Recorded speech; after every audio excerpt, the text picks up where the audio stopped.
Wrong Side of the Pond podcast. DJ Schweitzer, I'm Jeremy Lance. Hello. We got a pantload of crap to talk about. Yeah, or something like that. Well, maybe not in the most polite ways of saying it, but we have a lot to go on. Yes, there is a lot. Double dipping into EPL. There were way too many games. Way too many matches. We'll have to gloss over a fair bit of them. Yeah, we will. And there's a lot of them that just warrant just barely even mentioning that they existed. Kind of like most Premier League weekends, except for we take the time to actually go over all those. So, sorry. Yeah, no. But this week you guys get an abridged version, so you're welcome. We have the World Cup draw. That did not go well. Well, it depends on who you are. For most people listening to I'm an American. Yeah, and I think most people would agree that it didn't exactly work out as everyone had hoped.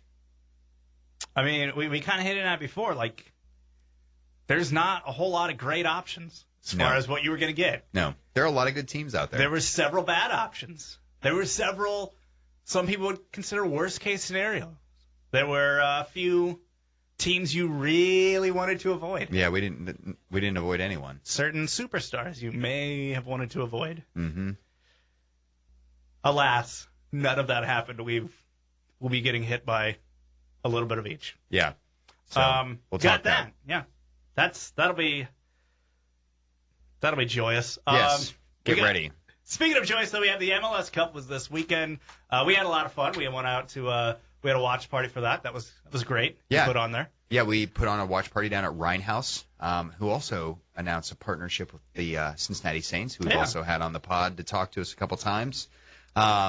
So big weekend for Rhinehouse, but an even bigger weekend for us as we got to go down and watch what turned into an excellent match. Yeah, it was slowly evolving. Yeah. Because it started out as testy.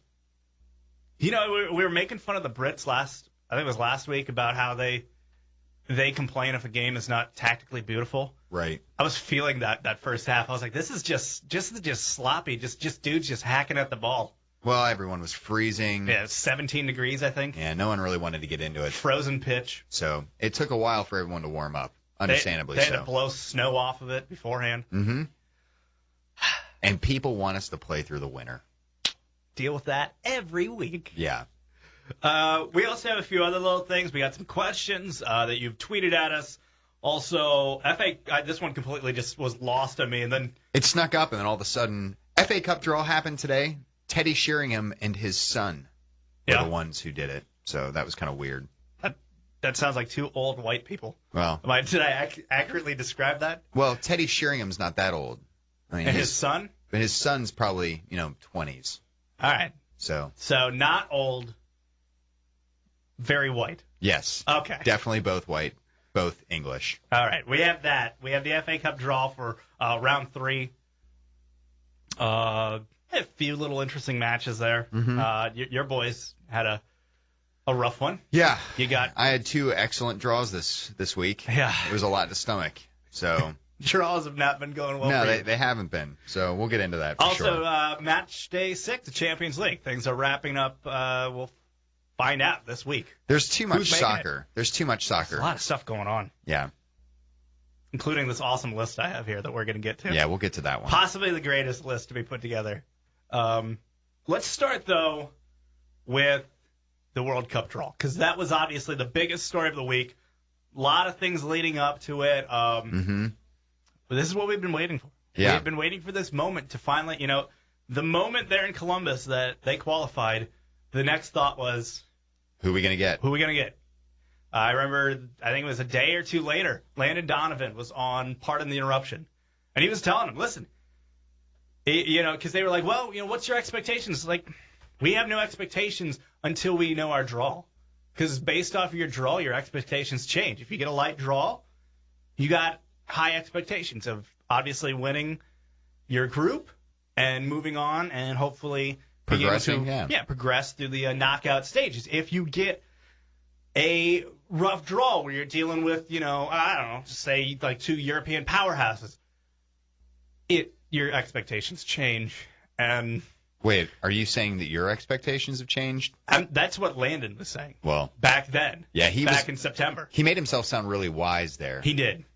Look at old Landon Donovan growing up. He was like wise old owl. What was right after that? Well, he wasn't looking like an owl because it was right after that match in Columbus. His eye was still jacked up. And he was on that's TV. true.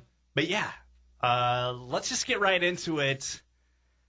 Group G is where we live. Yeah, Group G. Some people are calling it the Group of Death. I think that might be a little bit of a stretch. I don't know. It was really funny. One of the national sports talk shows I listen to, one of the few that actually even acknowledge soccer, is the Petros and Money show. Okay. So right after the draw, Matt Money Smith, he tweeted out, "I wish they were in the group of death. This is the group of eternal damnation." Yeah. I mean, let's talk about the teams that are actually in there with us. So Germany, obviously the seeded team in the group are the monsters. Right. That we're supposed to fear and that we would always wonder, that's going to be the team we're going to have the biggest struggle against. Sure. The second team placed into the group were our dear friends who we've met the last 2 World Cups out. Unfortunately. The Ghanaians.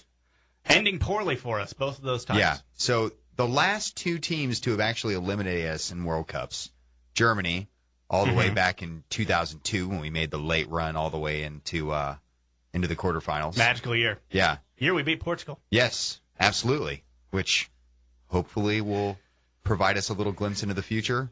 I don't know, foreshadowing? Probably not. Well, let's hope so. Yeah, let's hope so. But and then Ghana obviously have knocked us out of the last 2 World Cups, so there are some demons that we could potentially exercise. Potentially being a really key word there. But so you had your through 2 pots. Right. You were already looking. I was already looking at G, saying, "Oh, I don't want that. No, I don't want G." Everyone, and there were a couple other groups. When you were looking at them, you might go, "I don't necessarily want to go right in there. That would be a little bit more dangerous for us." Well, I think everyone wanted E. Yeah, everyone absolutely wanted E. E at that point had Switzerland and Ecuador. Right. And you're thinking, perfect. Yeah, I would take that. Give me E. I would take that. But like another group that everyone was definitely trying to avoid at that point was Uruguay and England. Yeah. They were already put it in together. And then Spain and Chile was another one that everyone was like, ooh, man, I don't want that one. That would have been a pretty tough one as well. Right. But G, I agree with you. I was like, that's definitely the one I don't want because those 2 teams, of course, were the last 2 to knock us out, and I don't really want to deal with them again. No. So we get fate places us in Group G alongside the last 2 people to vanquish us. Yeah, Germany. And you're like, Ghana. all right, come on. The last pot, we might get, maybe one of the soft European sides. Yeah, so you're looking at what European team we could get. You're thinking, okay, maybe we could get England. That wouldn't be terrible. We could get Greece. That wouldn't be horrific. Russia wouldn't be the worst thing ever. Bosnia. I think everyone was crossing their fingers for Bosnia. That's what you really wanted. Yep. Croatia would have been great. There was a lot of good options. There were a few horrible options. And I think we got the second worst of possible horrible options. And that horrible option is Portugal. Yeah, Team Ronaldo. Yeah, Team Ronaldo. One-man team, though. Yeah. If you think about it. Yeah. The way they played in qualification, that was a one-man team. Well, yes, but pretty much any team that Ronaldo plays for is a one-man wrecking ball called Ronaldo. I mean, he's that caliber of player where he's going to drag a team forward with him because he's going to score. If you get him the ball remotely close to the offensive half, there's a pretty likely chance that guy's going to make something happen. And he's vanquished a bit of his demons over the last couple of years, as far as not really showing up for big matches and for his national team. So, really, they're a one-man team, but holy crap, that was the one-man team I wanted to avoid. Yeah. Team.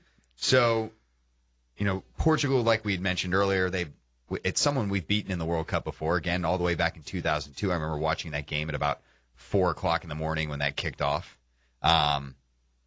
We somehow pulled that one off. And look, we could easily do it again. This Portugal side does struggle to score most games out. They find themselves in the playoffs to get into major tournaments pretty frequently. And despite having Ronaldo, they just tend to leach in goals that they shouldn't. So I think it's possible we could beat them. They're beatable, but they're also a team. It's one of the things, like, it could very easily that USA could squeak out, a 3-1, a 2-1 win. Mm-hmm. It's also very possible Portugal could win 5-0. Yes, on the back of, 4 Ronaldo goals. And then, Morales might chip one in at one point. You look at some of the other groups, though. Yeah, I mean, boy, some people got to walk in the park. Some of them did, and that's bound to happen every tournament.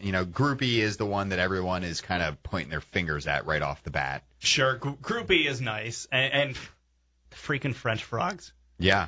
They get just the easiest of all the teams from that European pot. They got the easiest draw. Yeah, they really did.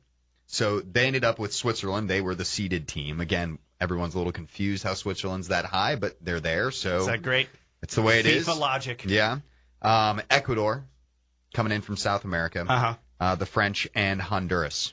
They played well. Yeah. They played well in CONCACAF, but they're tough at home. It was CONCACAF. Yeah, it was CONCACAF. Yeah, they're tough at home when they don't give you balls to practice with and have all the taxi drivers coordinate a traffic jam to make the team late getting to the stadium.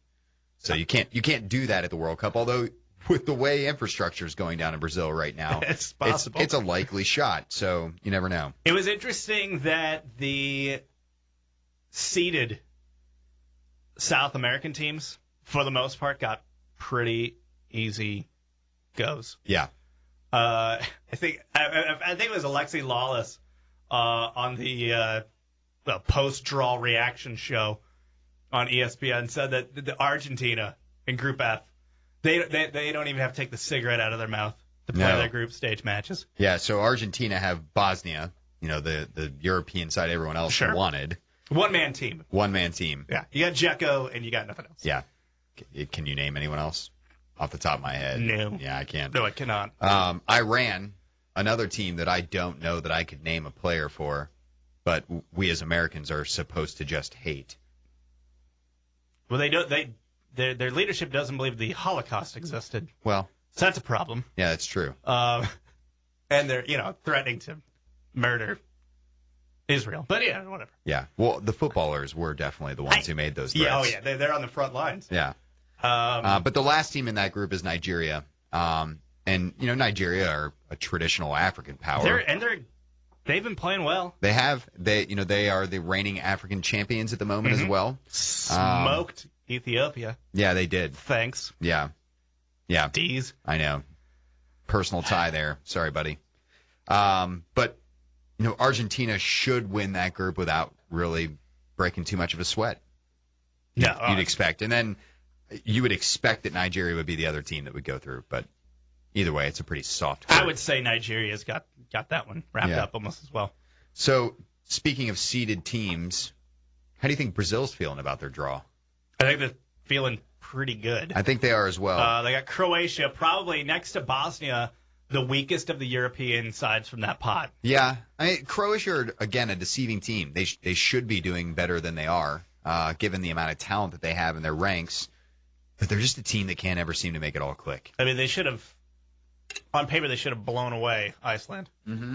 But Iceland was in that thing till the very end. Yeah, they were.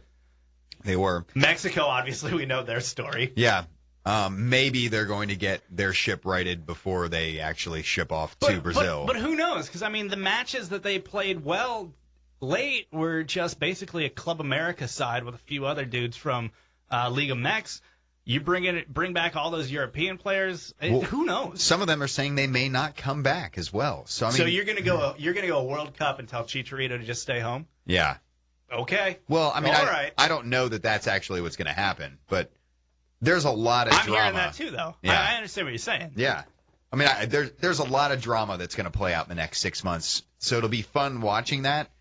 At least because it's a way to distract ourselves from the impending disaster that we have sitting in front of us, which we'll get around to in a moment. Yeah, I think it's Brazil and Cameroon. Brazil and Cameroon. Yeah, I think our friends to the south just keep on crapping.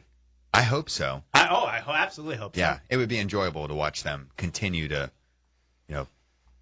be the worst team. But what does that say though about the way that this whole draw system works? That here is Mexico that just farted their way through CONCACAF, barely get in, trip into the tournament. By. They luckily they got this gift of getting to play New Zealand, who's terrible. Right. As much as we wanted them to have some miracle run, they were god awful. They didn't even belong on the same pitch as Mexico. They didn't at all. As a poor Mexico side. Honestly, Mexico gets, though, outside of Brazil, a fairly decent draw. Like that's a survivable group they're in. Right. I mean, it was like we were almost punished for and then there we doing are. as well as we had. The U.S., we win our confederation, and that's what we get. We get right. Germany, Portugal, and freaking Ghana. Mm-hmm. It kind of sucks. Yeah, it does suck. It does suck. But I think that's a pretty good pick to see Cameroon go through, despite being the lowest ranked side in the entire tournament. So hey, my boy Samuel Eto'o. Hey, he may do it. If he's not going to do it for you guys, he may as well do it for Cameroon. Go score somewhere. Yeah. So again, let's kind of focus on that group of death. You think it's B? Is it B? I think why can't there just be groups? I know. Death? Well, and that's the thing. And everyone talks about the group of death. That's like the first thing that everyone starts talking about as soon as the draw is done. And because you don't want to be in it, and you want to laugh at those who are. Yeah, but think about it this way. For at least 2 teams in every group, their group is the group of death. Yeah. Because they're going home. And really, Australia, any group they're in, they're thinking, oh, yeah, that's a rough road. And they say that, you have to have at least 2 legit, contenders in a group at bare minimum to consider it the group of death. And I think there are a couple groups where you could potentially say that. And the U.S.'s group might potentially qualify for that. I'm not saying that they are outright the group of death, but you look across some of the other groups that are out there, and your point is dead on. There are kind of several that meet the qualifications. Right there on Group B. Yeah, so Group B features the finalists from the last World Cup in South Africa. Which they play each other first. Yeah. It's one of the very first games of the tournament. That's, for me, no better way to kick off the World Cup. I agree. Have the finalists go at it. So Spain and Netherlands have been joined together again so that they get to clash. Whether or not Nigel de Jong will show up again and clash with... Jong it out? Yeah, clash with Xabi Alonso's chest remains to be seen. Let's just hope that they don't have near the number of yellow cards that they did the last time they met. It was a bit of a mess. Yeah, it was. But the other 2 teams in that group, Chile is a underrated side. They've played very well. Yeah, I mean recently they did very well in qualifying. And then Australia, and I think that's the weak link in that group where everyone else, the Socceroos are just significantly worse, and we're looking at a team that still features a lot from their golden generation of players that are now pushing well on into their 30s, and their younger players really just haven't stepped it up. So, when Tim Cahill is the guy that you really have to look at and go, well, there's our best player. He plays for the New York Red Bulls. Right, and your keeper plays very few games now that he's at Chelsea. Yeah. So backing it up, Mark Schwarza. Yeah. So they're going to get rolled over, but Chile could absolutely, depending on how results play out, you could see someone like Spain, which that seems ridiculous to even think, but for a team that tends to struggle to score goals in major tournaments, they always kind of have low-scoring affairs. You could see a team like Chile potentially knocking out them or the Netherlands, just playing the results. Yeah, no, I think Chile is definitely a side that could jump one of those guys. Mm-hmm. And if you're Spain and Netherlands, that puts all the more weight then on that first match between each other. Because whoever wins that match is already sitting considerably better than the other side. Because you would imagine then Chile is beating Australia that day. Yep. So you'd be in last. Yeah. With Australia. You'd be down at the bottom with 0 points. Yeah. So, we would expect that those 2 teams, Spain and Netherlands, will be the ones that go on, but you just never know how it'll play out. I mean, there's a very good... let's say if you're Netherlands, you lose to Spain, then you draw. You obviously beat Australia, but you draw with Chile. That's a problem. Yeah. Yeah, it is. Yeah. So, and remember as well, Chile and Spain had they were drawn together in the last World Cup as well, and Chile caused Spain a bunch of issues. Yes. So it could happen again. They're asking for some foreshadowing as well. But the other, group that I think could potentially be considered a group of death is Group D. Really? Oh, yeah. I would say that's potential. So Group D does feature Uruguay. They are the seeded side in the group. They got a few stars on that team. Yeah. The next team into the pot, England. So Luis Suarez gets to come back and pay a little respect to the FA that has treated him oh so nicely during his time in England, at least the way he looks at it. A persecuted character he is in his own mind. So he may get to take it out on England. Take it out on Joe Hart? Perhaps. You just never know. You never know how it's going to work out with Suarez. But so there's those two. And then the other European side that made it in, the Italians. A team that somehow wasn't a seeded side, despite featuring in quite a few finals in the last few tournaments and not really doing that poorly in qualifying. So, yeah, that's one of those where you shake your head and go, so Italy not seeded, Switzerland seeded. Yeah. Little confusing, but regardless of that case, here's why I don't think this is necessarily a group of death. Why is that? All the teams in here, aside from Italy, I think are kind of fatally flawed. Really? So Uruguay are an older side. They have a lot of players that are kind of getting on in years. And, sure. And Suarez is... They still have Suarez and Cavani, though. Yeah, but they don't tend to play that well together, which is a little weird. For two players of that caliber, you think they might... Suarez really not that amazing when he pops on that powder blue. Yeah. I mean, it's not necessarily something where he's as good as he is in the red of Liverpool. He just plays better in red. But he's still gonna terrify you. Yes. But they're a team, again, they qualified last had to go on and play a playoff against Jordan. Yeah. So a team that tends to find themselves and make it hard on themselves to get into tournaments. So Uruguay do have their issues. England, outside of England, they have their issues. Yeah, I don't think anyone thinks of England as a favorite anymore. Now, there are certainly a lot of people in England. England has the weight of a country that is just, you get that England job, it's like a death sentence for your career. It pretty much is. That's why you're only seeing old guys take it anymore. Yeah. They're like, this is going to be my last job. I may as well go out with a bang in the England job. There is so much pressure, and, the pressure is purely delusional that they have to win. They have a side that can win. Well, and there's all this talk you're always hearing about, do we need to play the young guys? No, we need to play all the veterans. Right. And it's just, it is an absolute headache to run this team, and it's a headache to follow this team. Right. Well, England's problems are way too big. We could probably spend a whole podcast talking about England's issues. Right. But I think they have two really big issues. So first off, they're, as the country that, debatably, depending on who you're talking to, invented the game of soccer, they see themselves kind of as, this is our game, and we should still be major players in the sport. And up until a few decades ago, they were. Mm-hmm. And so a lot of fans still kind of see themselves as royalty within the game when maybe they, aren't keeping up with the times as well as they should. But the other issue that a lot of people, especially within England and then outside of England as well, is a lot of people consider the Premier League one of the best leagues in the world, or if not the best league in the world. And they think that automatically correlates into having, a national team full of good players. But look at the league. The league is currently dominated by guys who do not play for the national team. Yeah. Outside of Rooney. Mm-hmm. What big names that are Englishmen that are actually making headlines tearing in the league? In the league. You got Rooney. Yeah, Rooney and Hart's making bad headlines. Yeah, he is for all the wrong reasons. He's getting in there, but outside of maybe Jack Wilshere. But then, you got guys like Wilshere and Welbeck or whatever. Yeah, Leighton Baines.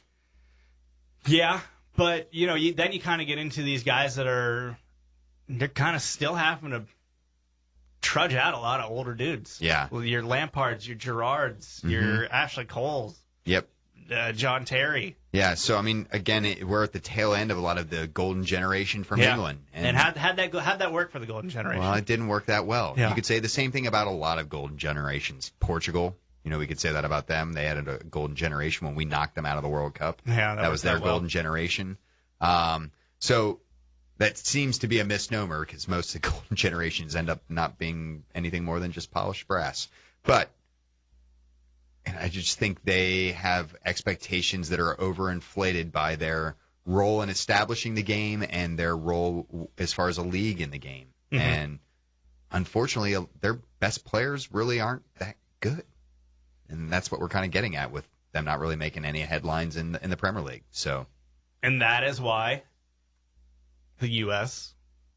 would have gladly taken him. Yeah, exactly. I would have happily taken them. Obviously, we'd take a lot of things over Portugal, but they were definitely one of the teams I was rooting to get in our group. Yeah. England would have been a much nicer option than the Portuguese. So, yeah. And then, of course, Italy. And I think Italy are probably the best team in that group, all things said. Cesar Prandelli has a really talented squad. He's got them playing good football. So I think they're probably going to be the ones that will top the group. And then it'll be between England and Uruguay to kind of trip that out. Costa Rica, of course, being the team that rounds it out. Yeah, good luck with that. Yeah. We already talked about E and F. Mm-hmm. Let's go to H real quick before we kind of dip back into our group, Group G. Yeah. Group H, Belgium, Algeria, Russia, and South Korea. Yeah, the only South Korea Korea we choose to recognize. Yes, exactly. So the Belgians got a pretty cake draw as well. Yeah. So they really can't argue too much with that. They could leave their cigarette in their mouth as well. Yeah. Smoking a pancake. That was that was another one. Like, we got down to it. Like, G or H were the only two left on the board that we could go into, and I was going, oh, H looks great right now. Like, yeah. You look at G, who already had Germany and Ghana, and you look at Group H, who had Belgium and I believe Algeria at that point, and you're like, oh, please, that would be nice. Please let that. That would be really nice, but we didn't get it. No. So, yeah, that would have been a nice one to land into. So, a lot of good groups. A couple wishy-washy ones. What would you say? But with H, obviously Russia is the other group coming out of that one. Yeah, you'd think, but Korea do kind of have a tendency of getting on in tournaments. Sure. So I could see them potentially pipping the Russians if Fabio Capello really can't get that team clicking. And they're expecting kind of big things out of this Russian side in this tournament, seeing as how they're building towards the next tournament. Right. Where they will be hosted. So Russia, I think, will be aiming to use this as a launching pad in World Cups moving forward. But I think Korea could potentially be a side that If Capello goes screws through. up, I hear Edward Snowden is going to be managing the team. Well, moving on. He knows everyone's secrets. He's already there. Yeah. So. All right, back to G, back to our group of eternal damnation, as some have pointed out. I will say, everyone's freaking out about Ghana. Mm-hmm. Ghana's not very good right now. They're not a bad team. They're not the team that they have been. No. I think, the last games that they played before qualifying obviously paint a little bit of a picture that makes people a little nervous. They kind of demolished Egypt in that first leg. They demolished a bad Egyptian team. Yeah. So Bob Bradley can only do so much. Yeah, he really can. I think people are probably a little overinflating their fears of Ghana. I mean, Essien's barely good enough to start for them right now. Well, he may just assist the U.S. in a goal, judging on how his performances went in the Premier League this week. So yeah, he might do that. Yeah. I might be okay with that. Mm-hmm. I don't think it's hard not to look and go, oh, this is the team that knocked us out last time. But just on paper, they're not a good team. No. Compared, they should be fourth place. Mm-hmm. And was it Nate? Did you see that Nate Silver, who with his crazy math and voodoo, correctly predicted the 2012 election, is trying his hand at crunching the numbers for this World Cup. And right, he was on I saw ESPN. that. Yeah. He actually had Portugal with a 40% chance of advancing and U.S. with a 39% chance of Interesting. advancing. So, very tight. Yeah. Okay. I know a lot of people are pointing at, okay, so we play Ghana first. Mm-hmm. Hopefully we beat them. We're better than them. They're a downside, as we were just kind of talking about. So we get those 3 points. Then we play Portugal. Right. If we draw with Portugal, that'd be nice. If we lose, not the end of the world, possibly. Mm-hmm. Because hopefully by then we get a German side that is fielding a B team because they've already got things locked up. Yeah. So then hopefully we can get 3 points out of them. We've already beat that B team once this year. Right. I know a lot of people look at that scenario.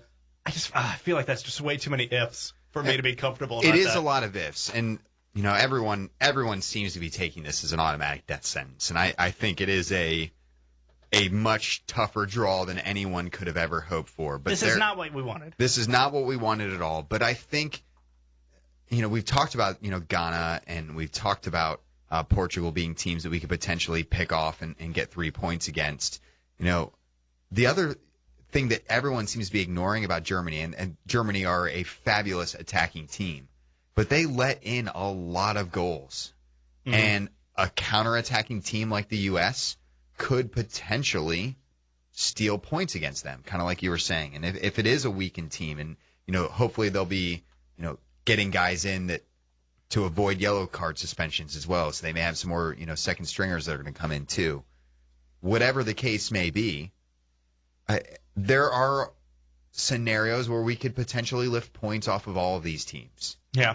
So I don't think it's as dour and as ugly of a draw as some people are making it out to be. But you're not putting money on this. But I am not putting money on us advancing. We could very well. It could happen. It could happen. It could very well happen. It could very well also happen that we end up bottom of the group. Yeah, I was going to say that. We could also finish fourth. Yeah. So it's a tough draw. We could also lose all 3 matches. Yeah, it could have been more tough.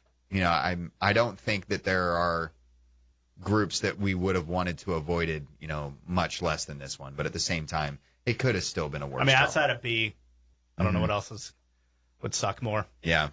But who knows how the balls would have fallen if we would have fallen into B. But if we're in B, it's not.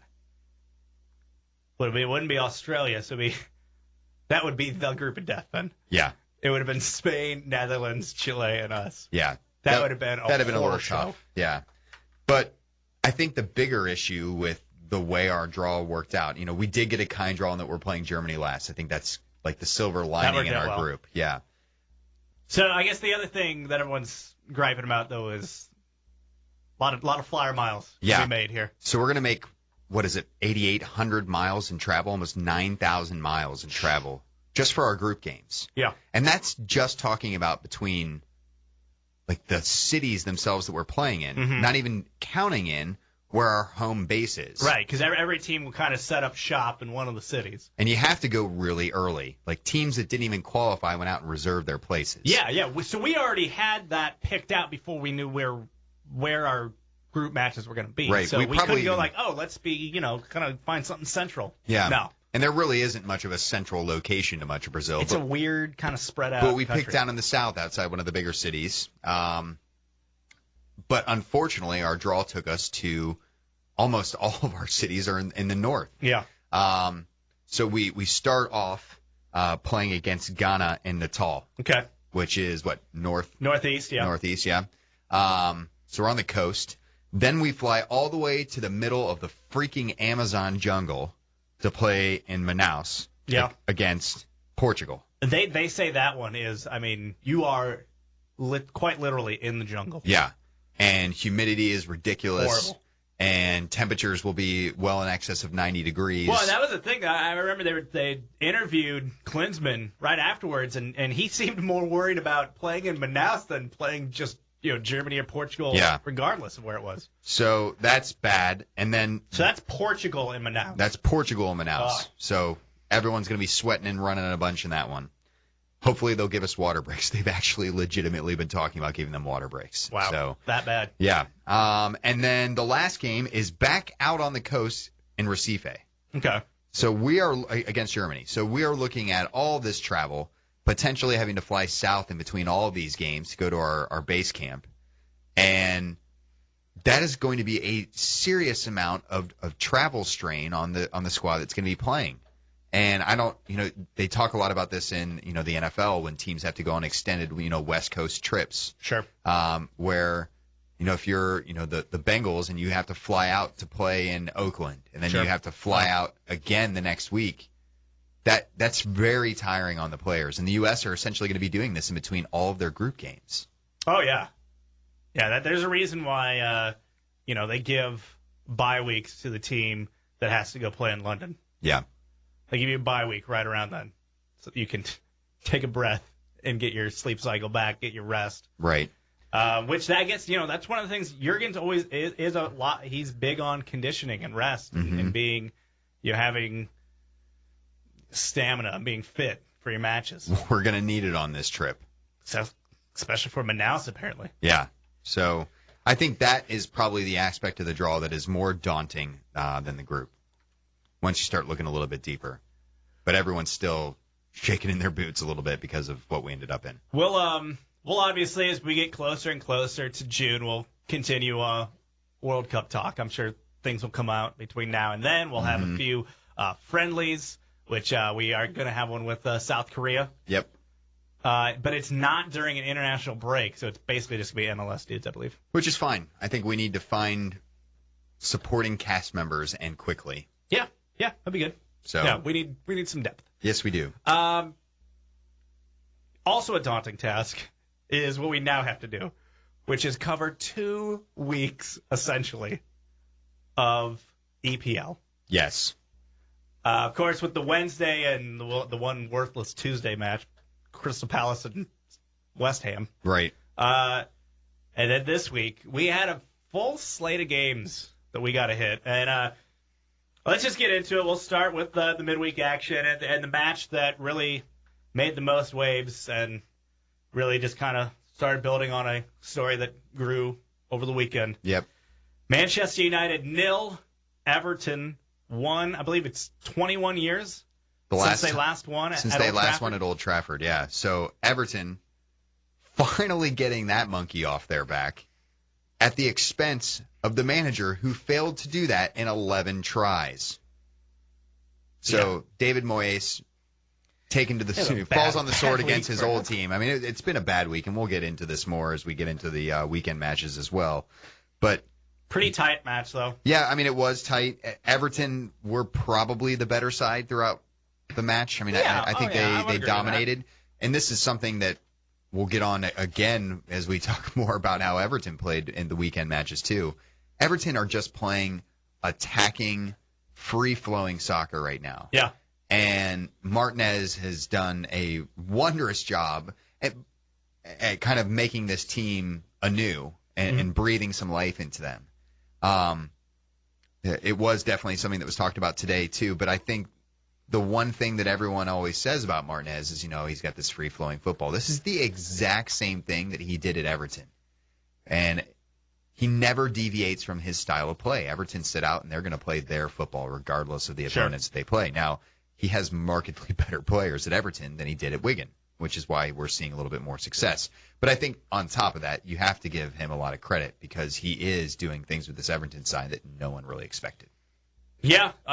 Interesting, though, that the goal did not come from one of his heavy hitters. Yeah, Lukaku. It didn't come from him. Yeah, which is kind of surprising. Deulofeu, or whatever we're calling that dude. Yeah, Deulofeu. Yep, not from him. Also not from, midfield maestro Barkley. Nope. No, didn't come from Barkley. Not from Kevin Morales, who is another person who tends to be in the goals. It came from Brian Oviedo, which sounds like a made-up name. Pretty much. Yeah. But Brian Oviedo, he's playing right back. It's like a really exotic last name with a really boring English first name. Yeah. Is he Honduran? They always tend to have, English first names. I think he is. Yeah. English first names and Hispanic second names. So either way. 85th minute. Late goal, stuns Old Trafford. It really set off a torrent of Man United fans for the exits. I have never seen a group of fans exit in a more exodus fashion at one time. Yeah. It was fun to watch. It's a weird thing seeing this happen. It is weird. At Old Trafford, with Man United. Mm-hmm. This club having these fans. These fans don't know. When was the last time these fans just marched on out? It's been a long time. We're out of here. Well, they're taking it hard, like we all kind of predicted. If there was going to be any trouble here. Well, naturally though, this is not. This is not where they live. They don't live in mediocrity. This is the end of a 2-decade-long period of dominance in English football where they have been at or near the top of the game almost the entire time. So I can't remember who said this over the weekend. I heard that someone say this, but it's like Man United have had a heart transplant with Sir Alex leaving. Yeah. And they are still learning how to run their body with a new heart in David Moyes. And, a lot of people, especially after the result this weekend, are starting to really question Moyes. And I think it's still going to take them some time. So, moving on. Sunderland 3, Chelsea 4. And if it wasn't for Philip Bardsley putting one in his own net, of course he did later scored to keep things respectable, who really knew what would have happened? Yeah. So that was a rough game for you guys. It was not good. Unless your name was Eden Hazard, you played like garbage. Yeah. He had 2 dazzling goals, set up Lampard for that for the first goal. Mm-hmm. So it makes you understand why they forked out all that money for him. But, of course, the big story here stateside. Yeah. Josie out the door, off the schneid. Finally getting his first goal for Sunderland. And he opened the game up with one. I mean, he got them on the board. Mm-hmm. And it was a confident finish. It was a typical Josie goal that, you back to the goal with the defender and then quick turn and fire. then fire and beat the keeper near post. That's a fairly typical Josie-style goal. It was, and we've seen glimpses of what Josie can do like this in games already this year, and Sunderland are finding more opportunities up front now. I think Gus Poyet does have them playing a little bit more fluidly, and you can tell that it's starting to pay off, and now that Josie's earned his way back into the starting lineup, it was good to see him in the goals. It was something he really needed because he needs to cement his place in this side moving forward. Otherwise, the U.S. is going to be in even more trouble in Brazil. I'll point this out because it helps when we talk about this weekend's matches. Chelsea's defensive line that helped give up 3 goals. Terry, Cahill, Azpilicueta, and Ivanovic. Just remember those names. Okay. We'll keep those in mind. Let's go on to Liverpool 5, Norwich 1. The team that likes to just give up goals. Yeah. Norwich is abysmal. Yeah, and in particular abysmal against one Luis Suarez and Liverpool. Yeah. So Suarez, first off, he's obviously the headline maker in this match and pretty much any match that he's involved in anymore. 4 goals in this, and a couple of them were just breathtaking. Well, obviously his first one that was a 40-yarder. Yeah. That was pretty nice. And it was like a half chance. Like I don't think anyone in the stadium knew he was going to shoot that aside from Luis Suarez. And a brilliant finish. Well, your keeper was playing up a little too much, so he saw that, and I think he just went for it. And he's shown willingness to do that in the past, so that's probably a goalkeeper's mistake there. But he also had a free kick goal that was just tremendous, up and over top of the wall, and it was brilliant. So, I mean, aside from Aaron Ramsey, I think there's really only 2 players that we can talk about in the discussion of the best players in the league at the moment, and I think he's definitely one of them. So Aguero. Yeah, I think Aguero, and I think I'd put him in there as well. I think that's your 3 right there. Mm-hmm. So, but he was obviously the big headline there. Norwich has given up 28 goals this season. Yes, they have. That's also the 3rd time that Suarez has scored a hat trick against them. Yeah, that's just called ownership. Yeah. Southampton 2, Aston Villa 3. This one kind of fell under the radar here. Yeah. I didn't get to catch much of the highlights on this one. That was 2 losses, though, in a row for Southampton because they had lost at the weekend. Well, they had a pretty torrid run, too. I mean, they've played a lot of tough teams over the last few weeks. And it didn't get any lighter this weekend. It didn't. So, I mean, I think they're starting to show some strains and maybe explain how they were batting a little bit above their average at this point. But at the same time, I think they've got a little bit lighter stretch coming up here that hopefully they'll rebound into a little bit better. Fulham 1, Tottenham 2. Yeah. And I'm going to set a pen down. So, Let you go. Positiveness. Hey, I love the fact that you were tweeting in this match. And, I think they had equalized at that point, but, right after they equalized, you had to go into, a meeting at work. Yeah. And I was sitting there thinking, it was 20 minutes later, and I was talking to someone, I think my brother, about, the matches of the week. Right. Of the day. And I think my brother was like, well, your boy Schweitzer there's got to be happy that, Tottenham pulled that one out. I was like, actually, I don't know if he knows yet that they won. He didn't. So, we went down to Fulham early. Well, not really early, but we gave up the first goal. And I had about zero confidence about us coming back. The way that we've been playing of late, it just seemed like Well, you're not a side that scores a lot. Yeah. So I was nervous. Giving up a lot. I was nervous. And then, as you said, right before I had to go into a meeting at work, and luckily it was a slow day, as everyone was getting ready to take off. But, we equalized, and I went, well, okay, that's good. We're rescuing a point on the road. I guess that's good. I had kind of expected Fulham to have a good response. That was Renee Mollenstein's first game in charge at Fulham. And there was a noticeable bump in his arrival. They were playing with a lot more passion, a lot more energy. Crowd was going. Crowd was definitely into it. Which I've heard, Craven Cottage, generally full of kind of librarian types. Yeah. I mean, they're not necessarily a crowd that's known for their charisma. A lot of English majors in the crowd. And, they definitely responded to all the turbulence that's been going on at the club over the last week or so. So it was kind of one of those games where I was like, man, it's bad timing for Spurs because I felt like Fulham could give us trouble, and they absolutely did. So I go into my meeting, and my meeting runs, until about 5:30, and I come out, and I am delighted to see that we actually pulled it off. You did it. We did it. Did you do the Dora the Explorer, We Did It song? I don't know that yet. You will soon. Soon enough. So I was obviously really pleased about that. The goals came from Kira Kesa. It was a blast, worm burner from about 30 yards out, maybe about a foot off the ground. And then the second from Lewis Holtby, not Luis. Louise Holtby? Louise Holtby. That's his twin sister? Yeah, perhaps. So good win for Spurs. Swansea 3, Newcastle 0. Swansea, I feel like at this point, should have a few more matches like this already. Yeah. This is really the first dominant performance they've had. Yeah, and kind of counter to that, Newcastle, who people have been singing about. Yeah. Again, showing their ability to be extremely inconsistent. They do have some awfulness in them. Yeah, so it's weird. I think you're right. We probably would have expected to see more of this out of Swansea this season, and they've been a little bit of a quiet team this year. Mm-hmm. Probably because they haven't gotten a whole lot of national games so far, too. That's probably not helped the equation. Yeah. But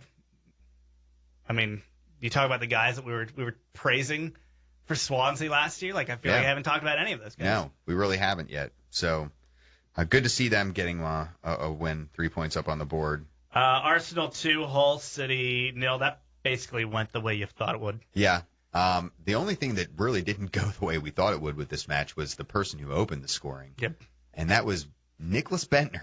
In 1 minute. Making his first Premier League start of the season and scoring within the minute. So it was funny when Arsenal didn't score minutes into this game today. They did show a shot at Bentner on the bench, and you knew that he was thinking, well, I would have scored by now. I would have had that. Yeah. So we'd be up. We'd be up already. We'd be up with my cool hairdo. Yeah. Stoke and Cardiff 0-0 draw. Moving on. Yep. West Brom 2, Manchester City 3. Manchester City letting West Brom hang around. They almost crapped the bed. So they were up 3-0 pretty quickly on West Brom. Through Aguero opened it up, and then Yaya having 2 goals. Yaya took the PK? Yeah. What was that about? Everyone else bored? Well, don't you just default to Yaya? If Yaya Toure came up to you and said, hey, I'm taking this penalty, would you have enough balls to say to him, no, it's mine? So was Aguero just like, yes, I'm just going to go get some water, actually? Yeah, probably. I'm going to use this as a water break. Someone else wants to take this goal. I only score magnificent goals. Yeah. So it's beneath him to take a PK. But backup goalkeeper, starting goalkeeper for City, Romanian beast. Yeah, Pantilimon gives up an own goal. Whoops. Yeah. How very Joe Hart of him. Yeah, and then in the 90th minute, Anishibi scores one. So suddenly it's 3-2. That's tooting it away there. Yeah, and West Brom and their stadium are all behind them, and somehow Man City held them off. So almost did it there. For a Wednesday of EPL games, EPL under the lights, but you don't get many of that throughout the season. Yeah. For a full slot of games happening at night. It was an enjoyable Wednesday. Yeah. Some good matches. Moving on to the weekend, though, and we once again have to go back to the well where we started midweek. Manchester United 0, Newcastle 1. So, again, back-to-back losses at home for Man United. It's been like since the 90s since United have lost 2 games in a row at Old Trafford in the league. So this is the second time this season, though, that they've lost back-to-back league games. And the last time before that, that Sir Alex did it, was a couple years ago, in the 2011-2012 season. Okay. An interesting one. New Year's Eve, they dropped one to Blackburn. And then a couple days later, you guessed it, Newcastle. Yeah. Who would have thought?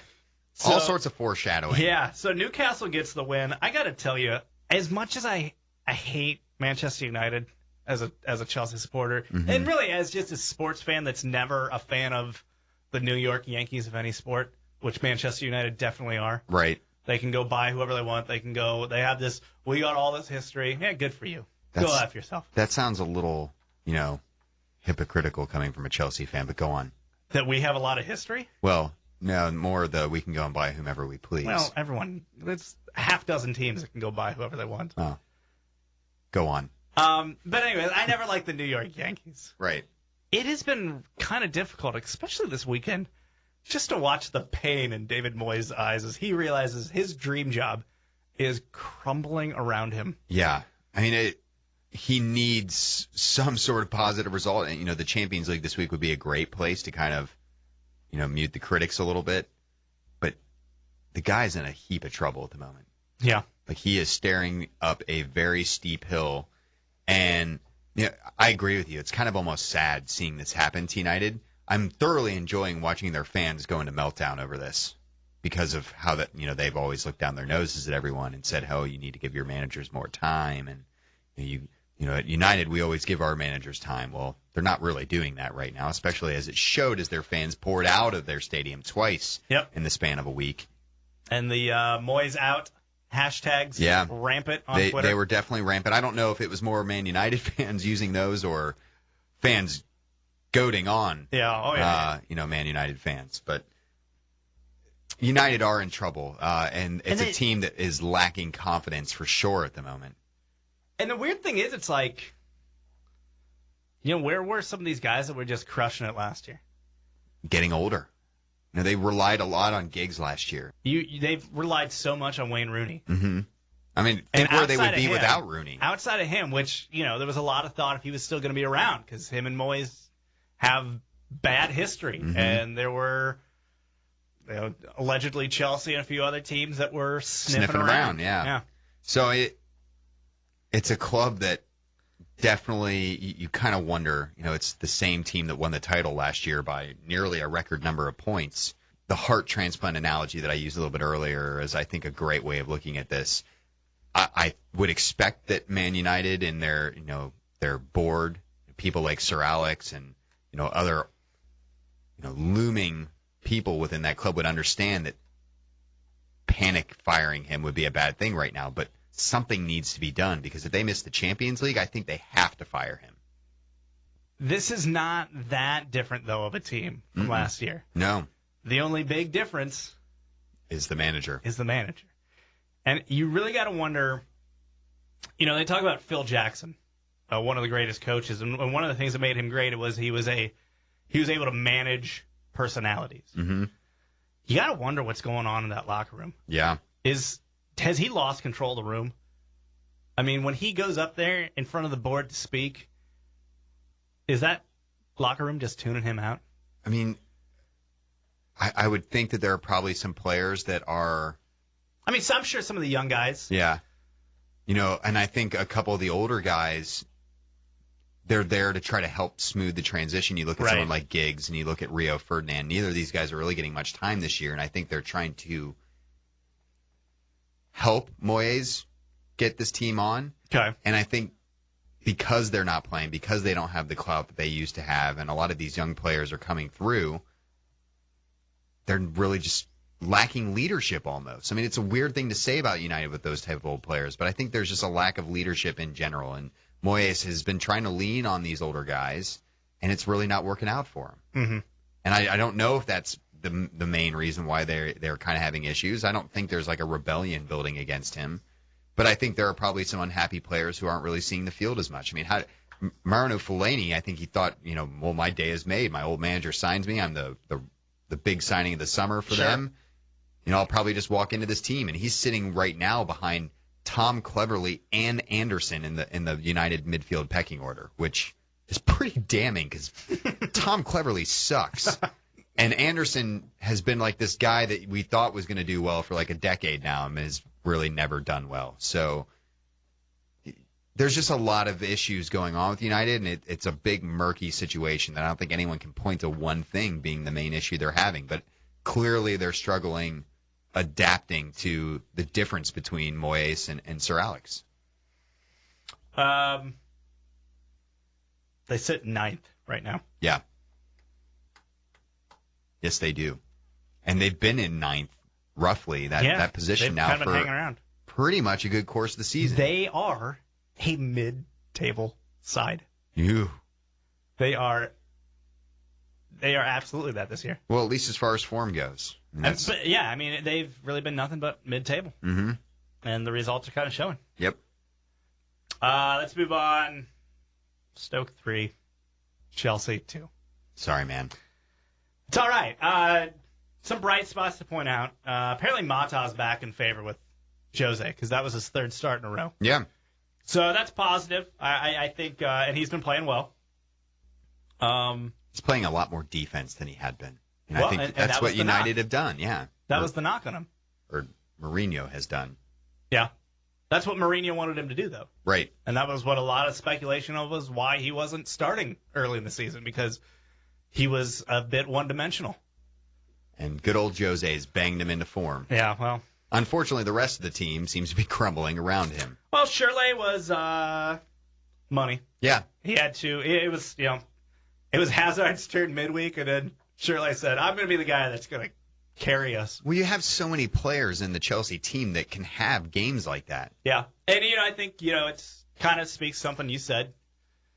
They're kind of they have so many midfield options. They're still trying to figure out what that group of three there, that attacking mid looks like. I think Mourinho's starting to figure it out. I think this is one of those things where he has a couple speed bumps that he tries to iron through, and it seems right now that it's Hazard, Mata, Oscar's hurt a little bit. Well, air quotes hurt. Yeah. It's really kind of that other end there. Who play? Is it Willian or is it Schürrle? Right.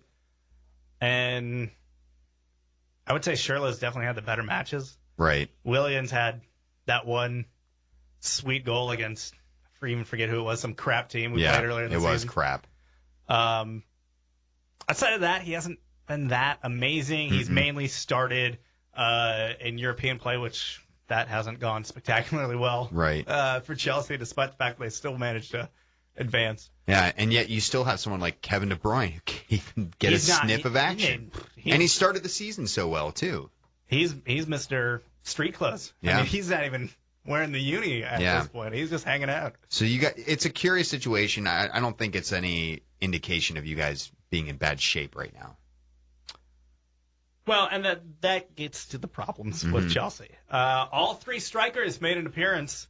Of course, Torres started, which right when I saw the sheet of that's who it was going to be, Torres starting, I was like, confident. Well, hope the midfield's going to score some goals because I know where it's not coming from. Well, I mean, I think that's pretty much what Chelsea have had to rely upon since none of your strikers seem to have a habit of scoring at all. Right. Ba came on. He was fairly ineffective. He didn't get that much time. Same thing with Eto, who's apparently still kind of trying to come off an injury. But there you had it. All three strikers showed up, and all three strikers did not dazzle Right. in any way. They never really looked a threat. Mm-hmm. And I think that's a problem. I think it's the fact that if you're a club playing Chelsea, do you even need to really even honor the striker position too much? Well, because you know where the attack's coming from. It's coming from those three guys in the midfield, right, just flanking them. Well, I mean, I think that's part of Chelsea's issues is in that the way that they play their games, their strikers almost have to get themselves involved in the build-up. Yeah, and friggin' Torres. Lately, I don't know what the deal is, and he's been doing it for a while, but it's been irking me more and more just because we are so desperate to score goals. Mm-hmm. He has one move right now. Right. It's dribble the ball into the box and go down. Right.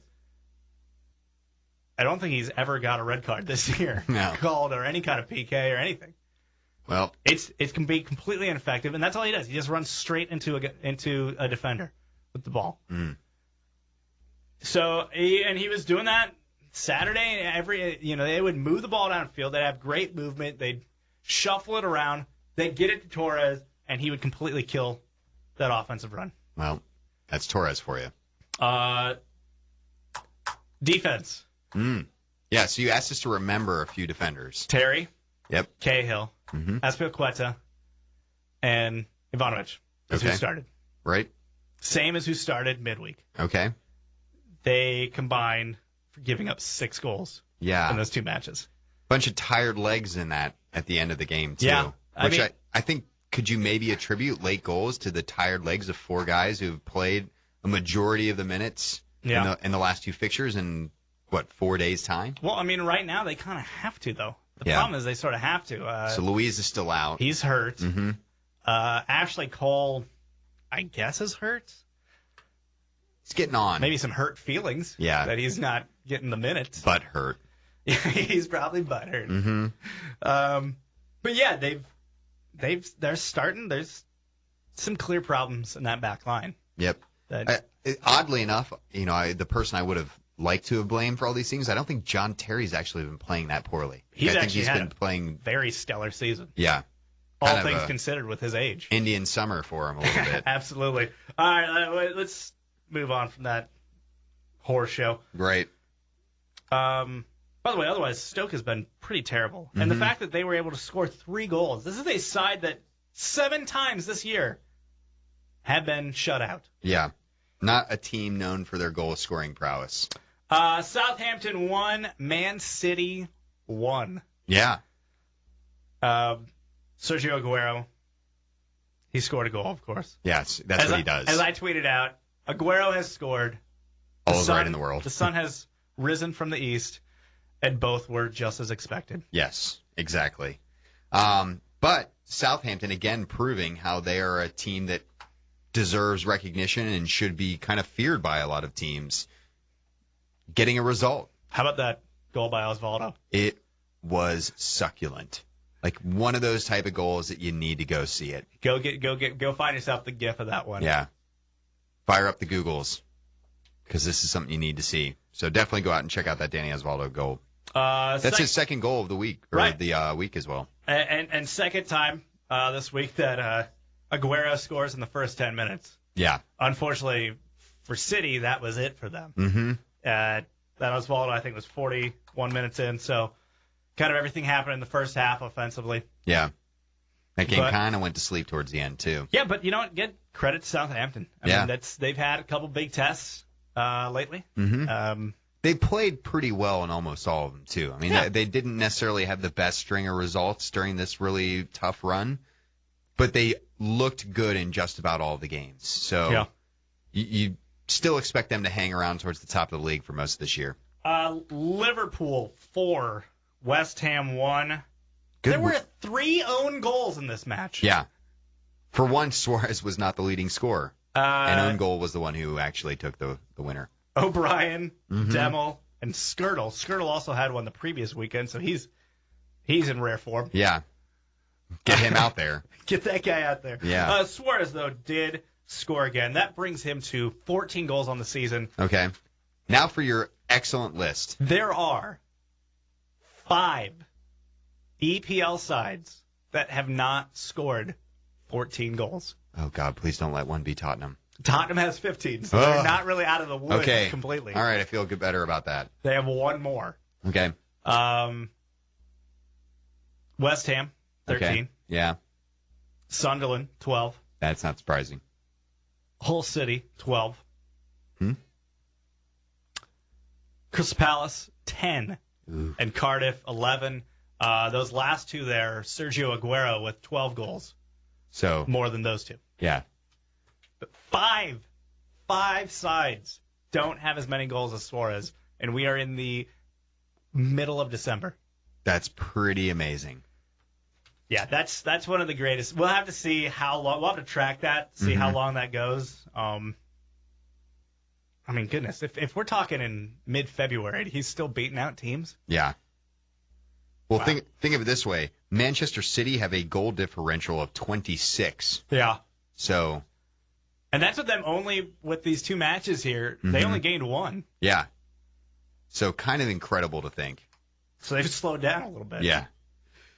Yeah, not a whole lot to talk about that Liverpool match. I mean, what do you want? Yeah. Friggin' West Ham is not good. Yeah, they're They really have not that good of a team. Literally no ability to score except for when Martin Skirtle just throws him a bone. Yeah, every once in a while, someone's going to help you out. And you know it's probably going to be Skirtle. Don't worry, Andy Carroll will come back and everything will be just fine, right? Yeah, he's known for being in the goals, especially at Liverpool. Crystal Palace 2, Cardiff 0. Got nothing on that except for credit to Crystal Palace. They got 6 points this week. Yeah, they did. Shamak in the goals. Still in 19th, though. Both games, which I also thought was kind of crazy. Yeah. Cardiff are kind of running into a rough stretch themselves. You know, they haven't really been playing all that well lately. But that's the thing. Like, they're not playing really tough opponents. I mean, No. Crystal Palace, again, 19th. So I think that's a team that we should probably keep an eye on because they could find themselves Start in to trouble plummet. here pretty quickly. Well, Sunderland hopes so. Yeah. Sunderland 1, Spurs 2. Yeah. So, again, you know, Tottenham probably the best they've looked offensively in a long time. Again, going down early to weaker opposition, which is a concern, especially since we are dominating matches, at least as far as, you know, statistics go and as far as possession goes. But we have found a way to kind of reply, and Paulinho had a good goal, and John O'Shea helping us out with an own goal as well to provide us the winner. What in God's name are you guys wearing out there?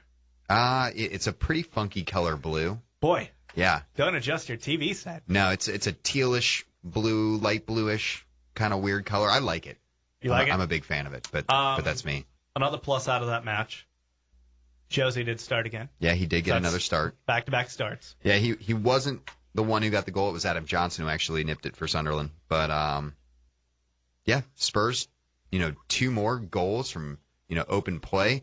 Another team that got maybe managed to get 6 points this week. Mm-hmm. And, you know, not going to complain too much about it. We needed that kind of week, especially against teams that we should be picking up 6 points from. So after all the panic, so, you know, again, and I mentioned this on last week's pod too, but hit the panic button. Yeah, everyone's been panicking, you know, in Tottenham land. And we, despite all this turbulence, and despite still having a negative 1 goal differential right now, which we're slowly chipping away at, good. Spurs are in 6th, just 2 points off the top 4, which is Man City, currently sitting in 4th place. So, you know, everyone that was wanting to toss AVB to the Sharks, I feel like you guys are probably jumping the gun a little bit. There's a lot of season left to play. By the way, since we brought up Jose, a prediction that I had came horribly untrue. 2 matches with the midweek and then this weekend. Breck Shea didn't make a team sheet. Ooh. Going backwards. Yeah. Regression. It was a really, really quick period in the shop window for him. We thought he was, on the rise there, going to get some looks so that he could get himself a loan. And that Cardiff game looked prime for it in the midweek. Oh, my goodness, it did. Absolutely. You know, with them playing you guys on the weekend, I get why they would think, hey, we probably won't get Breck a run out here. But I'd put Breck up against Chelsea. Chelsea's a small side. Mm. You can just shove everybody around. That's what Breck can do. And Juan Mata's like 5'2". That's like you could stack two of him up and have a Breck Shea. Yeah. So. Sunday action, Fulham 2, Villa 0. That was actually a pretty entertaining game. Yeah, it was pretty decent. Fulham getting their first win under their new manager, Mullenstein, as well. Yep. Which is good for them. They desperately were in need of some points. So not really that surprising, but they are looking to have benefited from the manager bump. Yeah. Berbatov looking inspired. Also a guy who's trying to reportedly force his way out of Fulham, perhaps off to Turkey. There have been some whispers of him maybe making a return to White Hart Lane, but he is playing much more inspired over the last two matches. Looks like he's actually put down his cigarettes and has come out and tried to make a showing and put in some effort. Yeah. So, but he's definitely played well. He had a penalty that he scored, very coolly taken penalty nonetheless. So, big win for them. Oh yeah, that was about as nonchalant as a PK gets. Yeah. Arsenal won. Everton won. This was obviously the big match of the weekend we were all looking to. And I think it was probably the best match as far as like a neutral's perspective and entertaining football. The final 20 minutes, just end-to-end action. It was insane. Of all 20 games that were played over the course of this week in the Premier League, I think that was probably the best one. Mesut Ozil thought he had the winner in the 79th minute, but in the 83rd, our boy, Tuelefeo. Yeah. Or I guess some people are calling him Jerry D now. Yeah, Jerry D works a little bit easier. A little easier. Yeah. But, he came on another late substitute appearance for Everton. Really just as a spark off the bench. Yeah. And his goal was the type of goal where he created it for himself and proves that a player of that kind of technical ability can make and break games. Yeah, great goal. I was mentioned last week. My brother was kind of complaining that he wasn't finishing. Mm-hmm. He's got two nice ones now. Yeah. Everton, man. Yeah. The other player I want to praise in this game was young Ross Barkley as well. I think he had a spectacular match in the midfield for a player as young as he is to have completely dictated the flow against an Arsenal midfield that is kind of renowned at the moment. Is he putting himself in line for the Young Player of the Year award? He could potentially be, and I definitely think that this is the thing I always worry about with young English players, though, that are putting in massive performances. Yeah. The hype that's going to be placed upon his shoulders. I mean, I already heard today some people in the Twitter sphere and a couple pundits even saying how he could be a savior for England at the World Cup. Oh, boy. Expectations. That's like a Fredo kiss right there. That's like the vote of confidence from ownership. Yeah. So, remember when Joe Cole, featuring for Chelsea, was the future and hope of the English World Cup squad? But great performance for him today. For the neutral was fantastic. Good to see Arsenal drop points from a Spurs perspective. I would say from everybody's perspective. Yeah, from everyone's perspective, because someone needs to pump the brakes on them. They are still sitting a staggering 5 points clear at the top of the table now above Liverpool. Yeah, top of the table goes like this. Arsenal, 35 points. Liverpool, 30 points. Chelsea, 30 points. Mm-hmm. They still haven't played each other yet. That's going to be a tasty affair. Ooh. Yeah. Looking forward to it. Man City, creeping up. Mm-hmm. They're hanging in there. 29 points in fourth place. Everton, currently with that nice fifth place Europa spot there. Yep. 28 points. Tottenham in sixth, 27. Newcastle United, seventh place. Mm-hmm. 26 points. Southampton, eighth with 23. Some team, Manchester United. Yeah, if you've never heard of them. They are in ninth, like a good mid-table club they are. Right. 22 points, nipping at their heels. Aston Villa, 10th place, 19 points. So United are currently sitting flanked by Southampton and Aston Villa. That is correct, sir. In pure mid-table. Yeah. So this league is still ridiculously tight. I think, depending on how injuries start playing out here, this is the busy season in the English calendar. We're going to see a lot of fixture congestion. Another aspect that's coming back into play on top of European competitions is the FA Cup draw. That's right. Yeah. FA Cup draw was today for the third round. Mm-hmm. a few interesting matchups. I'll run down some of the ones that jumped out at me. Mm-hmm. This year's darling Southampton will have to go up against the top of the heap in the Championship League. Mm-hmm. Burnley. Yep. I know my boy Simon Evans will be excited for that. Yeah, and Burnley have a good track record in cup competitions. Yeah, I would say I don't know if there's really trap games. Yeah. In soccer, but Sometimes, I would say this is possibly a trap game. That would be a good trap game. Man U Swansea. Yeah. Non-league side, Macclesfield. Mm-hmm. Taking on Sheffield Wednesday. It's always cool to see the non-league side. That's the magic of the cup right there. That's what they're talking about. Blackburn's got City. Okay. Everton's got QPR. Chelsea have to go to Derby. Fantastic. Yeah. And then, speaking of Derby, how about a North London Derby? Yeah. Arsenal-Tottenham. That was the headline from the draw, really. Yeah, so my immediate reaction to this was a string of expletives. Awesome. Yeah. Your wife was telling me that your dog does not appreciate when that happens. No, she doesn't. Whenever kind of negative things happen in our household, my dog does not like my strong toned voice. No. And she tends to cower. So even if I'm yelling at the television, which I was at that point, the dog really takes it hard. Yeah, my dog keeps thinking I'm always talking to him when I'm mad. Yeah. But like I'll be yelling at my son to like pick up something or go to timeout. But my dog's like freaking out like, is that me? Yeah, I didn't do it.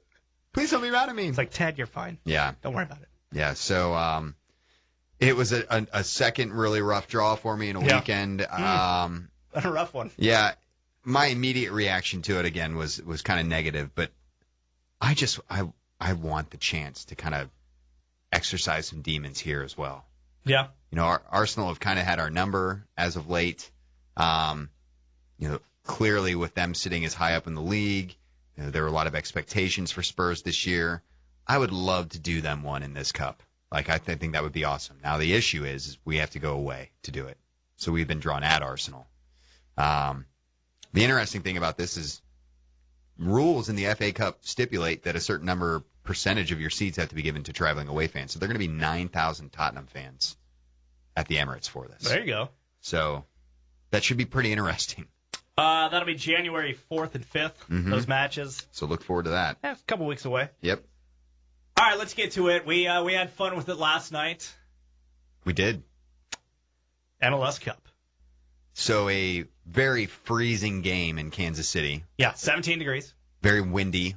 Yeah. If you hadn't noticed, most of the country is in a bit of a cold snap at the moment. If you watched a single NFL game, you noticed that today. Yeah.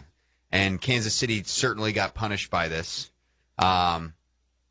Still, a sold-out crowd at Sporting Park, rooting on the home side.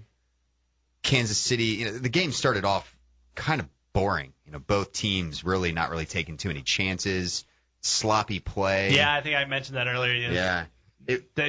Kansas City was just trying to just hack at the ball in their offensive end. I mean, there seemed to be very little tactics and strategy to it. It was just put the ball on net. Yeah. There's a lot of booting, which, doesn't make for the most attractive football. Is that a kind of an all or nothing mentality? This is it. Just throw everything at the wall. Balls out. I don't know if it's that. I think it's teams are a little afraid to show all their cards right away. No one wants to give up the early goal. I think that's what everyone's trying to avoid, so everyone plays safe football, and they'll just dump it out instead of, trying to play balls out of the back. I think the cold contributed to that as well. Sure. I mean, neither team really slow or quick to get going. In the cold out there, it's always a little bit tougher to get things sped up. So that definitely, I think, played a part in the first half.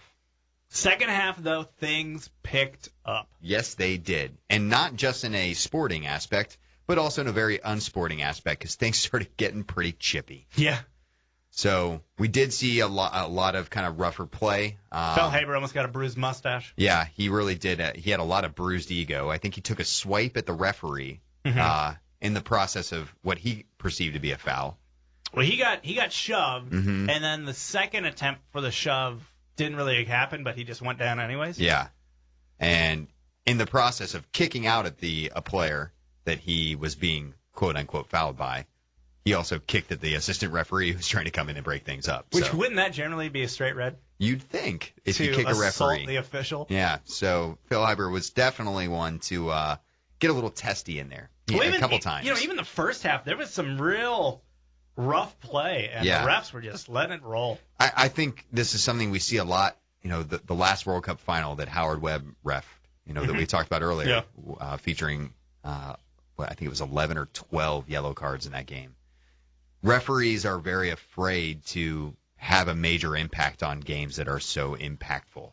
And I think they have been instructed, hey, just let them play on. Let them play. And let's not ruin this game with an early red card or something along those lines. So I think we do tend to see a preference to let the play go. Real Salt Lake, though, got on the board first. They did. Saborio got him on the board first minutes. Kind of silenced the whole home crowd, too. It kind of popped up out of nowhere. It was kind of... Kansas City had been kind of seen a little bit better. The second half clearly from the get-go started off much faster pace than the first half had. And it really was kind of against the run of play at the moment. And Saborio popped up and put Real Salt Lake in what looked like a driver's seat. And this is a team that is known for their ability to kind of sit back and absorb pressure. So, which they then kind of did until the 75th minute. That dang Frenchman. Colin. Oh, yeah. Bastard. He snuck in there. Nice headed goal from a guy as large as he is. You'd expect that from him to be a dangerous look on set pieces. But he got in there, got that goal, which gave us, it ended up staying that way all the way through full time. And then we got two kind of wishy-washy extra times. Did you almost feel like they were just playing for the PKs? It felt that way a little bit. The only thing you can really say is that there were some fantastic keepers duels happening throughout the course of this match. When there was a breakthrough. Well, I remember telling you that shortly after you showed up to the event party. I was like, this could be a low-scoring game with these two keepers. Well, I mean, it's two keepers that are known for, not letting in a whole lot of goals. Nick Raimondo is kind of one of those keepers that makes wonder saves on a regular basis. So we're used to seeing him do that stuff. But Jimmy Nielsen, a guy that's been around in the league for a really long time, has kept a lot of goals out this year. But he looked slow and old through a good chunk of the match, despite making a couple really big saves. Despite also dyeing his hair. We're not fooled by those tips. I actually heard that that's his actual hair color. That's not possible. I know, Translucent is not a hair color. Well... Maybe it is. Bull crap. Well, maybe he's part polar bear, It could potentially be. Yeah, so, I'm not buying it. I kind of agree with you. If, a guy of his age should probably be doing a little dyeing there anyway. Yeah. A little just for men. But who are we to judge? Maybe when I'm Jimmy Nelson's age that I'll, I wish I had hair to go gray. Hey. We went to PKs, and... The PKs were an absolute treat. So we went through 10 rounds of penalties before we had a champion decided. So close to getting the keepers involved. Yeah, really, really close. I think everyone in the bar was pretty much pulling for the keepers to actually have to take them. I joined in a keeper chant. Yeah, we all wanted that, for sure. But we had just about everything you could want in a penalty shootout. We had saves. We had Jimmy Nielsen pulling up a notebook full of notes that he had taken on all the players. They looked like they were like photos or something. Yeah, I mean... That guy did some legit studying beforehand, which you would hope, and it worked because Kansas City ended up winning it, and he had several saves throughout the course of the shootout. Graham Zusi missed. Yeah. The guy, I don't believe, going into the final, hadn't put one on frame all playoffs. Mm-hmm. And I don't believe he did during the match. Yeah, he pulled a little bit of a Baggio. And then during the PK, he put it in the seats. Yeah. He couldn't even put it on frame in the frickin' PKs. Yeah. So wowzers, pretty rough. Lucky to see his team still end up hoisting the cup, despite that. Yeah.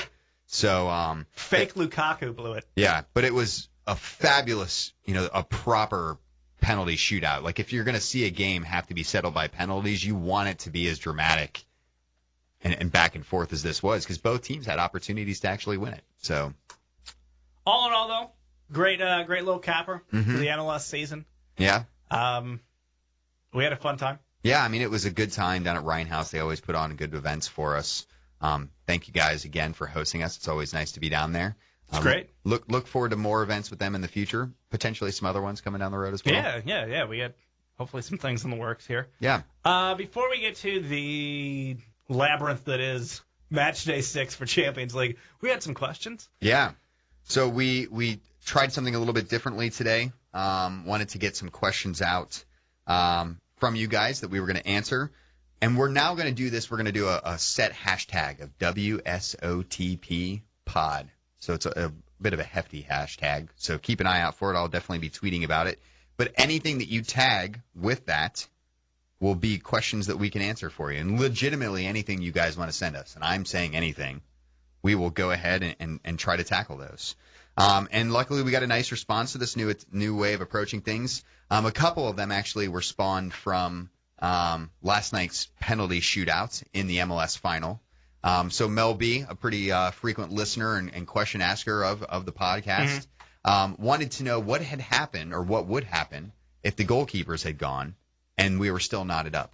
So after we've had all 11 people that were on the field take their spot kicks, who takes them next? Does it go back to the 11? It does go back through That's the what 11. I thought. So just so everyone's clear, the subs do not get to take any of that. Because if you were going to go with subs, you would probably put them ahead of the keeper. Yeah, you would expect. Or unless, Chelsea, Bayern Munich, Champions League final, keeper went third. Yeah, you see that Which every was once in a while, yeah. Pretty weird. He's also a guy that's taken penalties before in the past as well. Yeah, he made it. Yeah, so ballsy. It's always weird. The keeper-on-keeper crime. Yeah. You're like, oh, man, this is everything that I shouldn't be seeing in this world. But, yeah, it would go back around, so Graham Zusi would possibly have a chance to blow a second PK. Yeah, which he probably would have. Give a second souvenir out. Yeah. Some of the other questions that we saw come across as well. This one I thought was probably the best of the bunch. Matthew Flamini, who plays for Arsenal, okay, and Sandro for Spurs are in a knife fight. All right. Who wins? What kind of knives are we talking? Whatever kind of knives Just you want. Typical flick knife? Yeah. So butterfly action, perhaps. My thought is this. Sandro, he has a secret weapon. Yes. I say he vomits, as he likes to do, okay, on Flamini's face. Oh, like blinds him. Him. Oh, like the dinosaur from Jurassic stomach Park. Stomach bile is on my face. Yeah. And then he just goes for the kill. Okay. So I think it's Sandro in a romp. Yeah. So one of the things I thought was kind of funny, Flamini is known for using sharp objects to cut off his sleeves. It's kind of been a bit of controversy. Yeah. At Arsenal lately. So he may have scissors, which may put him at a bit of a disadvantage. But it's not what you want to bring to a knife fight. No. But I'm also going to pick Sandro because he is, a little known fact, is a Brazilian jiu-jitsu master.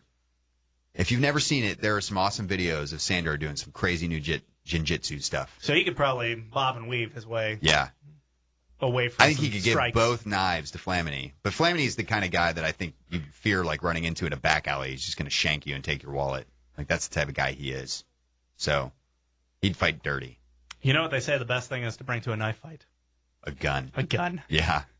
Gun in a knife fight. Gun in a knife fight. All right, what's the other question? Some other questions we had out there. Whose job is it to monitor progress in Brazil, not only for infrastructure, but culture and behavior? Apparently nobody's. Yeah. So, it seems like no one's watching this because Brazil are in meltdown. Like, not just over stadium cranes collapsing and killing workers, projects being drastically behind schedule at airports and infrastructure. They had to have a 46-mile police radius around the World Cup draw. Yeah. Because they're worried about protesters. 46 miles. That's between, like, Cincinnati and Dayton. Yeah. That's a really long way. But even today, huge violence broke out at a game. Between Vasco and Atletico. The name escapes me for the other side. Had to be called. Yeah. Had to be stopped. Well, it was stopped, but then proceeded. But massive riots broke out in the stands between opposing fans. At least one person confirmed dead. I tweeted a video of this, and I almost might go out and delete it because I don't want to promote any more of it. But you can legitimately see someone getting stomped to death in the stands. Goodness. So, huge concerns again ahead of this World Cup, violence in the stands potentially. And you would expect some of that riffraff will be priced out, at the World Cup finals. But sure. At the same time, not what they want to see ahead of the biggest sporting event in the world being in their country here in short order. Can we not? Oh, I know we're trying to grow the game, but do we have to pick the most crime-ridden? South Africa's had their share of Issues. Violent problems. They displaced entire towns to build stadiums. FIFA does have a habit of doing this, and they say it's for the good of the game, and it will, impact the communities for years to come afterwards, and, that's debatable. But as far as who's responsible for these things, ultimately, I think the Brazilian government are probably the ones who are going to have to answer for a lot of these questions. FIFA clearly have removed themselves for any of the blame. They don't see themselves as an issue, and they're not getting involved because it's politics. They don't get involved in politics because that's false. They've admitted that politics played a part in Qatar getting the World Cup, so we know that's a lie. But I think FIFA do have deadlines that they say that, the stadiums have to be done by. Now, Brazil's planning committee have admitted that 2 of the stadiums will not meet the self-imposed December deadlines. That's good. Yeah, so who's going to answer for all of this? I think the Brazilian taxpayer is probably going to be the one that ends up being the one who shoulders a lot of the they will regardless. Yeah, this. They're absolutely on the hook for this one. But who's actually to blame? I don't know, and I don't know who's actually keeping track of these things. But like you said, I don't think anyone is. A couple more questions filtered in. Again, we got quite a few of them. Someone wanting to know who we thought would be Spurs 11 by the end of the year. Like if Tottenham could actually hammer out a Spurs 11. I'll take That's a quick, on you. I'll take a quick stab. So Lloris in goal. Left back, we're going to see Danny Rose. Okay. Ideal center back pairing, I would prefer to be Vertonghen and Kierakes. Right back is Kyle Walker, of course. In the midfield, I want to see a midfield of Sandro and Paulinho. I like the way Paulinho is playing right now. In front of them, we're going on 6 players now, so I have 4 to go. I would like a midfield, wide players of Lamela on the right, and I would like to see Aaron Lennon out on the left. And then through the middle, I want to see Eriksson once he's fit to come back in. And then I'm still giving my faith to Soldado. I think he's going to come good. If I had to do a Chelsea one, it would just be 11 different players that currently don't play for Chelsea. Yeah. A bunch of strikers that you guys have yet to sign. In the words of Mourinho after that one match, I picked 11 wrong guys. Yeah, exactly. So those were a few of the questions we got in. Definitely be sure to send a few more of those across. We'll be keeping our eyes out for those in the near future. If you do want to email them to us, you don't want your questions to be public, you can email me at wrongsideofthepond.com. Or excuse me, wrongsideofthepond@gmail.com. Got to get that at Gmail. Yeah, at Gmail. Don't leave that out. All right, we do have Champions League this week, so we'll quickly kind of try to drive through the remaining 8 spots that are up for grabs. Yeah. Out of Group A, Manchester United already in. Right behind that, you have Shakhtar and Bayer Leverkusen. Basically, Leverkusen just needs to win. Yeah. Leverkusen wins, pretty much in. Then Shakhtar, it's kind of a weird combination. They beat Sociedad, or if they draw and Shakhtar either draws or loses. So we need a lot of weird events to occur for them to get through. Group B is basically locked up. Yeah, so Madrid are sitting way clear towards the top. Galatasaray could find themselves through if they're able to beat Juventus. Yeah, but all Juventus needs is a draw, and they're in. And they're in. So you would think they would get that, but at the same time, you never know. PSG is in Group C. Olympiacos, they have a head-to-head with Benfica. Winner of that goes through. Basically, yeah. Yep. There it is, because they're tied on points. Mm-hmm. Group D is already figured out. Yeah, City and Bayern both through. Group E, Chelsea is through already. Basel and Schalke are going to play each other. Yeah. They're the other 2 teams that can get in, so basically it's whoever wins that one. Right. Group F. This is the one that's... So Arsenal is ahead in Group F. They have the 12 points. Napoli, Dortmund, they have 9. Marseille has 0. Yeah, so they're clearly not going through. So it'll be Arsenal v Napoli, I believe, and then Dortmund. They get through with a win, and again, so they get through with a win. They are playing Marseille. So you think they're gonna win? So yeah, so even if they by some weird reason, if they draw, they can still get in if Napoli doesn't win. Right. And the way Arsenal have been playing of late, it's likely they'll win. But that's a tough game, and I feel as a Spurs fan with us, down in Europa League, we would like to not see either one of Dortmund or Napoli dropped into our competition, but it seems pretty likely that one of the two of them will. So, Group G, Atletico Madrid already in. Zenit can get in if they win, or if Porto fails to beat Madrid, which is also pretty likely. Yeah, I don't think that's going to happen either. So, Zenit look like they'll go through. Barcelona already through an H. AC Milan kind of has the advantage here. AC Milan, they can get in and join Barcelona. All they need to do is either a draw or a win against Ajax, and that's pretty much does it for them. Ajax has a chance, but they would have to win. Yeah, I'm going to pull for Ajax on this one. I want Ajax. I'd like to see them go through. And listen, Milan is domestically they've been horrible this year. Yeah. They're not exactly playing the best football. So. No, sir. So that's what you got going on. Again, that'll be Tuesday and Wednesday. Yep.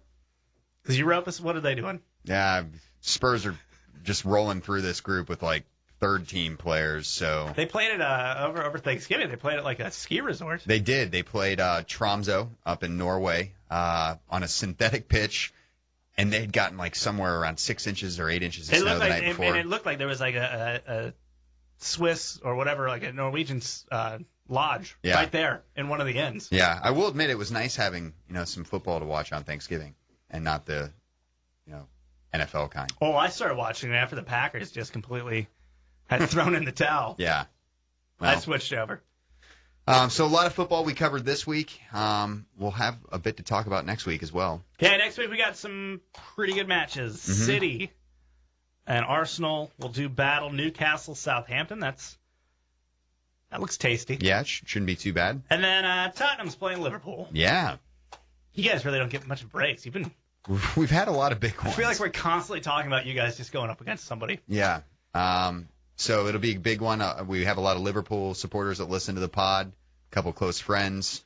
So a lot of shit talking on the line here. Yeah. So there was a little bit of that last night. Yeah, there was. So get ready for it, kids. All righty, folks. It was fun. All right.